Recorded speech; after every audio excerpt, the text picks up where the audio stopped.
One of life's greatest lessons is that yesterday is only as powerful as we allow it to be. Yesterday is an idea, a story, a movie that started and ended. Now, it's quite possible that story or that ending is disappointing, or it hurts to look back on. Perhaps a reminder of something that wasn't ideal, something you want to break away from. So the question is, why do we give that old story power? Why do we relive it, create this self-inflicted wound? See, the past undoubtedly played a critical role. It brought you to where you are now. It, in many ways, shaped your worldview, constitutes your beliefs. It was the very road to this moment, and there's value in that. But imagine this scenario.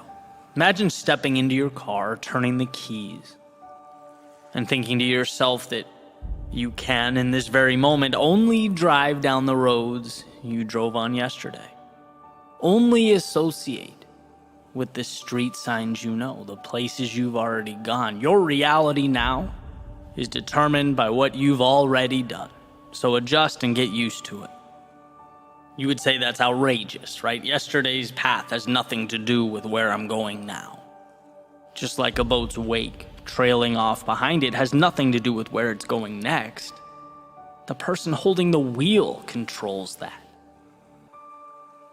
We are saturated with freedom. There is so much opportunity and possibility and potential in front of us that we fail to see because we can't stop thinking about that fictitious story we call yesterday.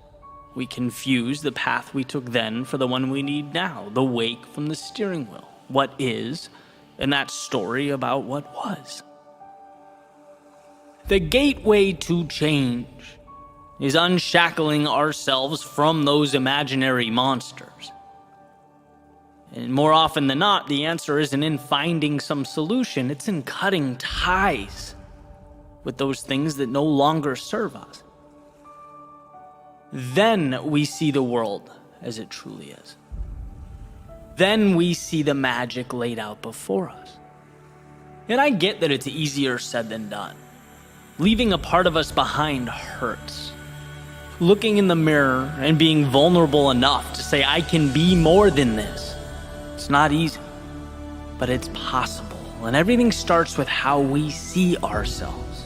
And when we remain captives to the past, everything about who we think ourselves to be is outdated. We're neglecting one of our superpowers, the perpetual ability to restart. And one of the most important conversations I've ever had was on this topic. It seemed trivial at the time, but I was having lunch with a friend, and we're talking, and I mentioned to her that I was full. And she goes, well, then why are you still eating? And I'm like, because I paid for it, right? I wanted to get my money's worth. And she says in a very, pragmatic way, Eddie, just because you paid for it doesn't mean you need to eat it, right? It's a sunk cost. Why don't you move on? And the whole thing seems silly, right? It's like, yeah, if you're not hungry, don't eat. Move on. But in the grand scheme of things, how many of us keep on consuming that which doesn't serve us? How many of us stay too long when we should be letting go? We let the path behind us dictate the one before us.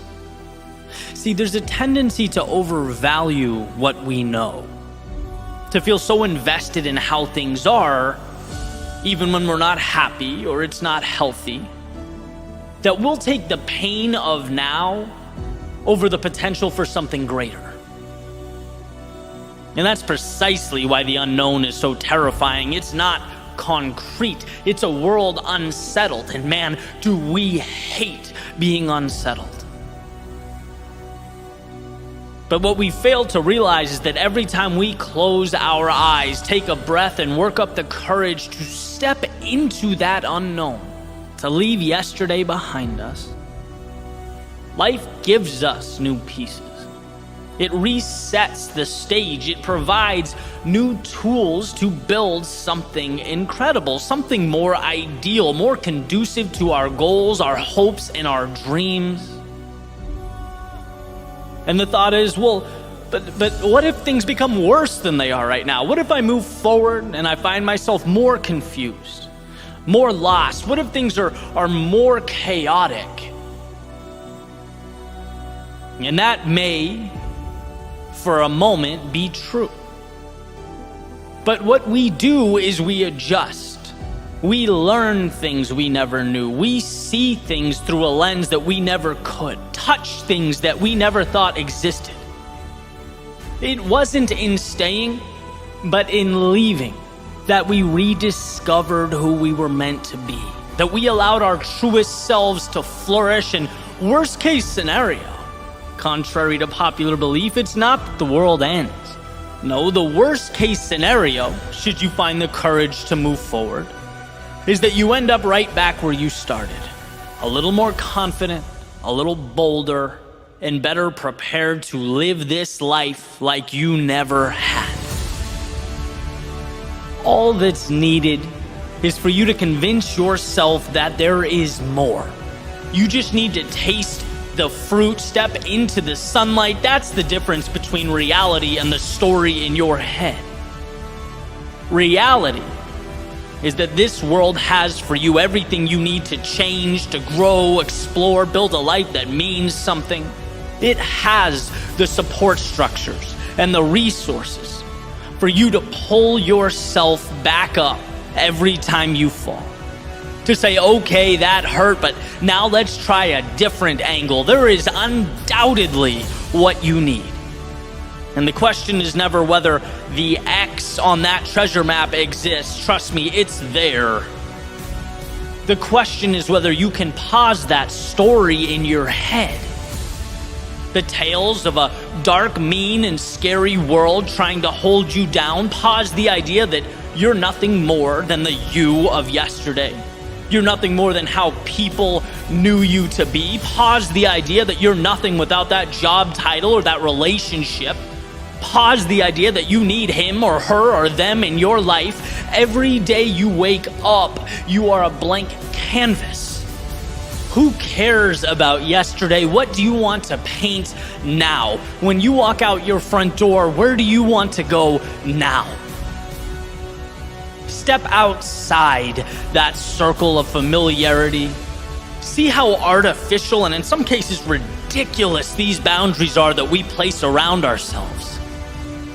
Life is an invitation, not a set of requirements. And when you free yourself of that, not only will you feel like someone new, not only will you experience life as it was meant to be experienced, but you'll see that this world will conform to your new definition. This world wants to support you. It wants to lift you up. And yeah, it may be challenging and strenuous. It may force you to work harder and be braver than you've ever been.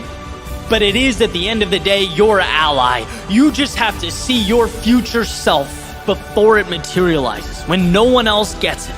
So move on from all that does not serve you.